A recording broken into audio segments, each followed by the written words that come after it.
What's up, yo? Make sure you like the video. Comment, and subscribe. Okay. Alright, we better out of here. subscribe. See ya.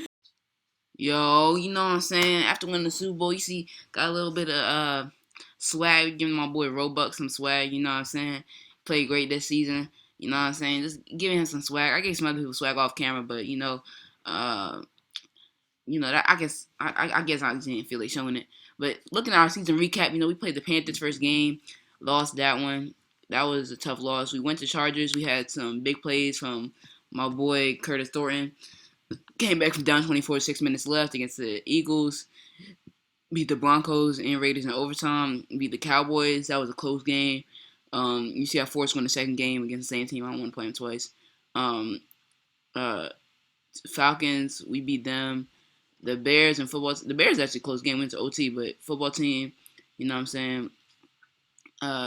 Saints, that was Monday Night Massacre Part 2. You know what I'm saying. Chiefs, that was actually a shootout, but we had some good games this season. Anyway, and we went to the playoffs. You know what I'm saying. Played the Panthers again, beat them.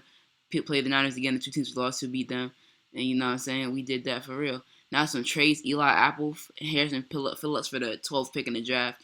That's just a good trade. We traded for Harrison Phillips just to flip him in the offseason. Have some depth.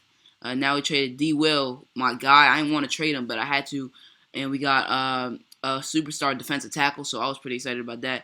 Traded from the second pick down to the 4th and the 32nd pick just to get some more draft capital and hopefully pick up some players we want. Darius Slayton for a 3rd and 4th, and we gave up a 4th and a 6th. I didn't think that was the best trade for us, but it happened. We're going to try and sign Jair Alexander, and we're going to try and sign my guy, Justin Reed. So, yeah. Now, after we sign Mark Ingram, I'm going to flip it over to Roman, and he's going to do the scouting reports. Yeah.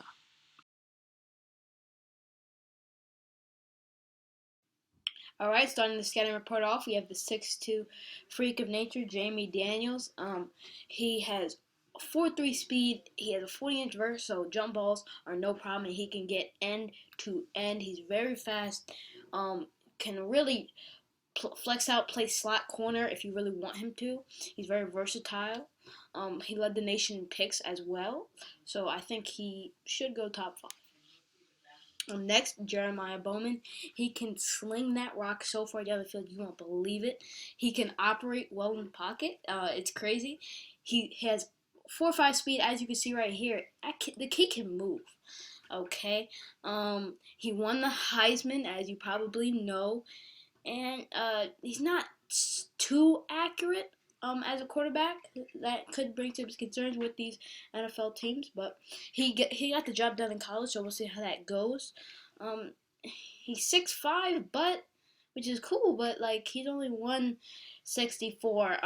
So taking a hit from Khalil Mack from the blind side, that could be a concern. He could be injury prone because he's light. But he's a very elite quarterback. He can do everything that you really want him to do. And yeah, I think he's a great prospect. Should go top 3 in my opinion. But we'll see what happens to him. Next is Andrew Linger. Excellent route runner. Definitely the best in the class. He can win some jump balls. I think that's the most underrated aspect of his game. He can go up and win one-on-one. He has dropped one pass in college. Now, you might be thinking, okay, that's Mike Thomas right there. And I can see that, but he doesn't have amazing breakaway speed. And, he's usually used as an outside receiver. 95% of his snaps were used outside on the left side. So that's a little bit concerning. Let's see if he can play in the slot on the next level. Next is Trey Ramsey. Amazing prospect. This kid's 6'6". Runs a 4.4 flat. He has a 40+ inch vert. Okay, so he's going to win jump balls like Randy Moss.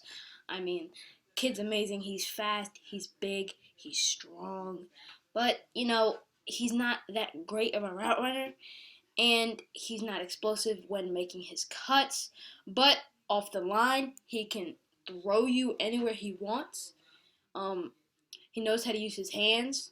very well. He catches almost everything. Jump ball master. But he doesn't have breakaway speed. So 4.4, that's pretty fast. But it's not, you could catch it if you really wanted to. His releases are very solid, as you can see. He gets off the line very quickly, and he can put his hands on the cornerback and control where that cornerback goes. So I project him up. We have Krusty McBoom. Kid is fast. He can hit. He's strong. He had a little bit of a bad season in his senior year, and he has disappeared in some big games. I wouldn't really draft him too high. I feel like he's a pretty empty prospect. Moving on, Josh Mason, the QB. He's 6'5".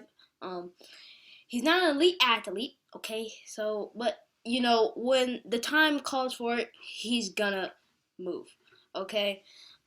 He has made some crazy throws.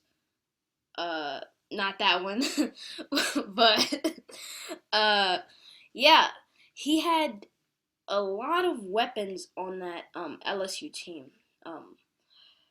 Jamar Chase, for example, he had a ton of people who he can just feed the ball to, and they might make plays for him. That was kind of the argument that was kind of going on with people who weren't so sure with Joe Burrow. He had a ton of weapons around him. I mean, you can sling that rock a little bit, but what can he really do without all those weapons? And yeah, he can't. He's pretty accurate, but he can't really throw the ball super far. So it would be like a Drew Brees, if he was in college and he had like 3 Mike Thomases. But yeah, I drafted him in the top 10 for sure. Next, the quarterback Steve Hicks. He's 6'4", 233. Pretty good prospect, if I do say so myself. He's not that mobile. Again, same thing with Josh Mason. He can move, but you don't want him to move. Kid, he finished the season on a very high note. He had a really good game. He won the national championship against Miami. Many people weren't putting him there to do that, but he did. So yeah, but he throws a ton of picks. I mean, I'm talking James Winston out there. It's bad. Okay, so he needs to tighten up his decision making, make decisions quicker, or just be better. Next, we have Marco Milner. I love this kid. I personally would take him top 5. He can hit. He's strong. He's an edge threat. He'll come off the edge hot. Top 5 pick. Nothing more else to say. Next, you have Alton Picket, the strap-up cornerback. He will take a receiver out of the game, and I'm not capping him. He will just destroy a receiver, and if you throw his way, he will definitely make you pay for doing such a silly mistake. He's not super fast, and there have been some concerns with him playing in the slot, so he's an outside corner. But yeah, he's the best corner in the draft.